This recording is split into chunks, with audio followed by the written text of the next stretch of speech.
Nossa viagem em busca do entendimento da natureza da luz começa há cerca de 13,6 bilhões de anos com uma grande explosão. Essa proposta ficou conhecida como a hipótese do átomo primordial, ou simplesmente Big Bang, que dá início às galáxias, aos planetas, às estrelas e tudo o que há no universo.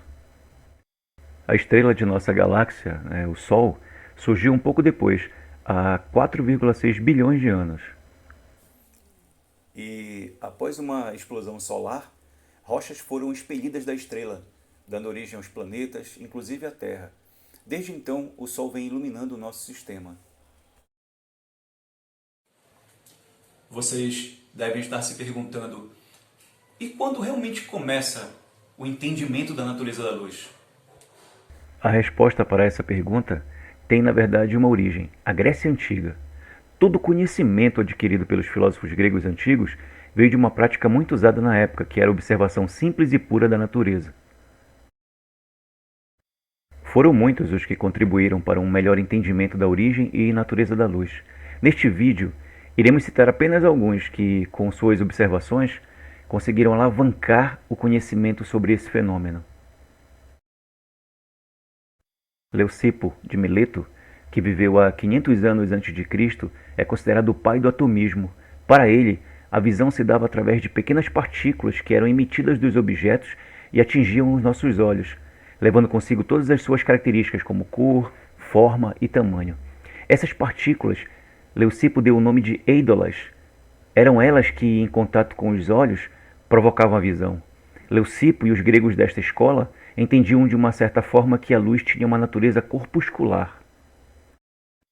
Um outro representante grego foi Empédocles, que viveu entre 490 e 430 a.C., em Agrigento, na Sicília. Ele formulou a teoria que a matéria é o resultado da combinação do fogo, da terra, da água e do ar. Ele acreditava que a luz estava intimamente ligada ao fogo. Para ele, os nossos olhos apresentavam um fogo interno e, por isso, emitiam uma espécie de raio que atingia os objetos e voltava para a pupila, trazendo todas as suas informações. Temos também Aristóteles, um outro grande filósofo grego que viveu entre os anos 384 a.C.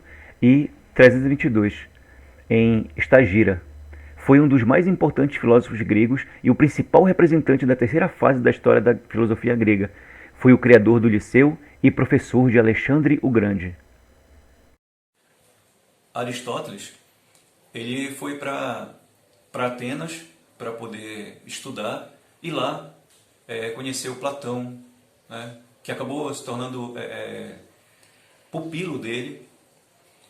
Só que quando Platão morreu, todo mundo esperava, né, que Aristóteles fosse substituí-lo, mas isso não aconteceu, porque Aristóteles tinha um pensamento totalmente diferente de Platão. Então, enquanto Platão, né, era a razão, Aristóteles era a experimentação. Então, Aristóteles acabou saindo de lá e foi para Alexandria. E lá em Alexandria, acabou sendo o tutor de Alexandre o Grande. Para Aristóteles, a luz era uma característica dos corpos transparentes. A visão só poderia acontecer se existisse um meio e uma fonte de luz como o Sol. Ele acreditava que dois corpos não poderiam ocupar o mesmo lugar no espaço. Por isso, ele defendia a existência de uma quintessência ou éter que ocupava o espaço e que permitia a propagação da luz, já que a luz não poderia ser algo material, pois não seria possível ocupar o mesmo lugar que o ar.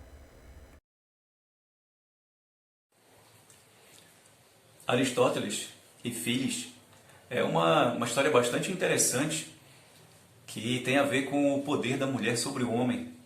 De acordo com a história, Filis foi uma indiana extremamente linda que acabou seduzindo Alexandre o Grande quando ele fazia viagens para lá. Então, em uma dessas viagens, acabou conhecendo o Filis e se encantou por ela. E ele a via com frequência. E isso estava, na verdade, atrapalhando os seus planos.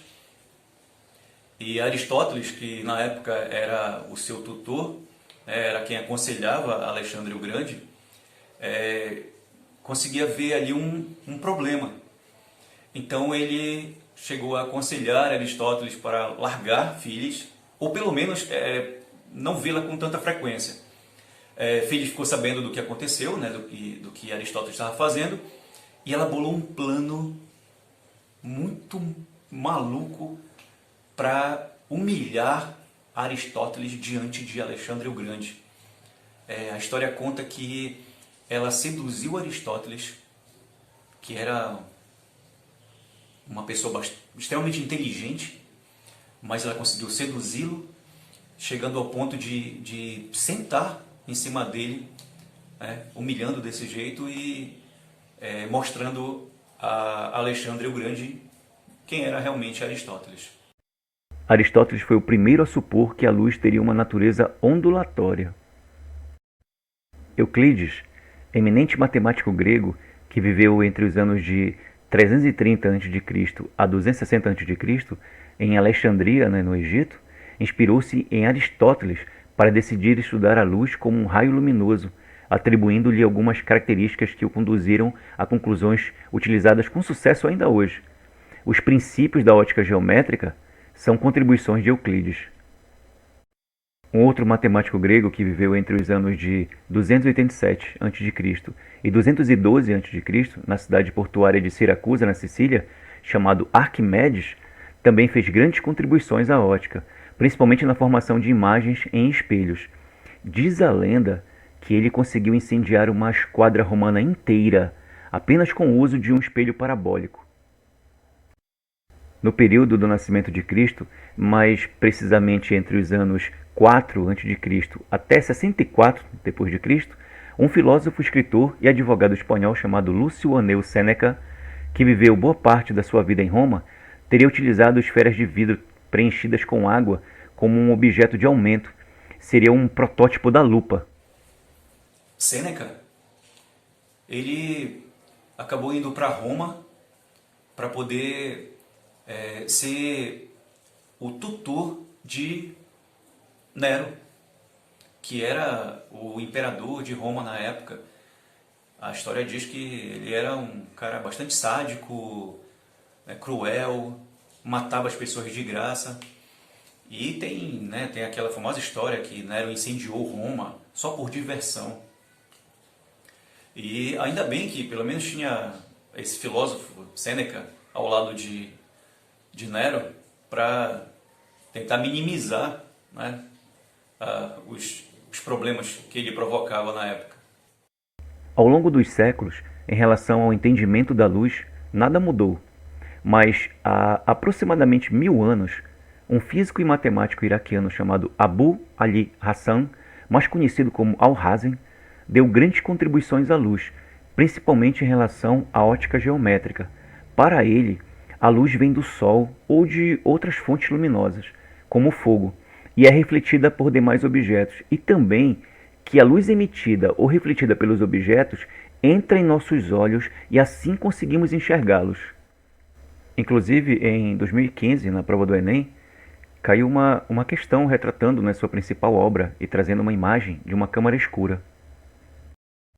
Na antiguidade, o entendimento da natureza da luz era pautado em princípios filosóficos, sem nenhum embasamento científico, mas com uma melhor compreensão e o crescimento no ramo da ótica e da astronomia, foi possível uma investigação mais aprofundada da luz e de sua natureza.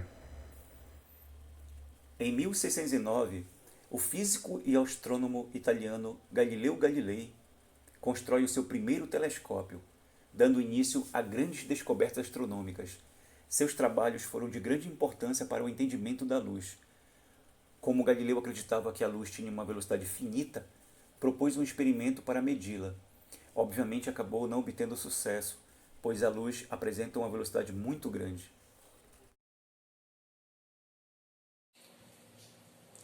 Galileu Galilei, ele foi condenado pela Santa Inquisição.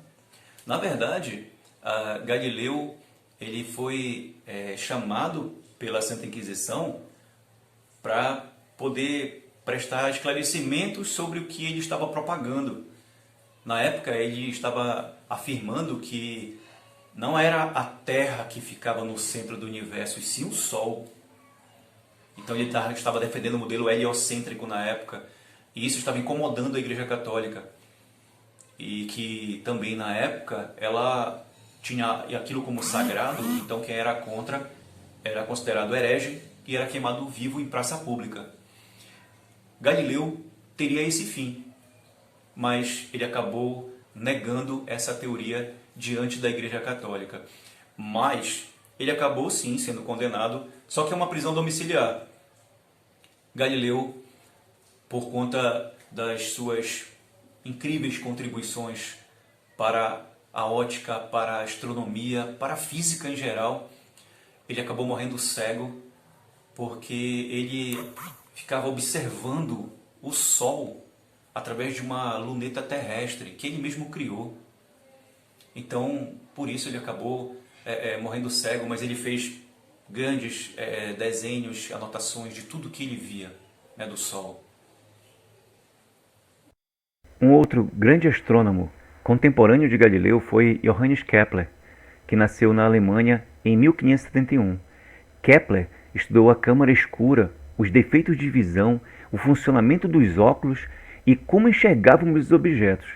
Para Kepler, diferentemente de Galileu, a luz tinha uma velocidade infinita, assim como pensava Aristóteles. Johannes Kepler foi um físico brilhante, um gênio da sua época, e as contribuições dele para a ótica foram muitas.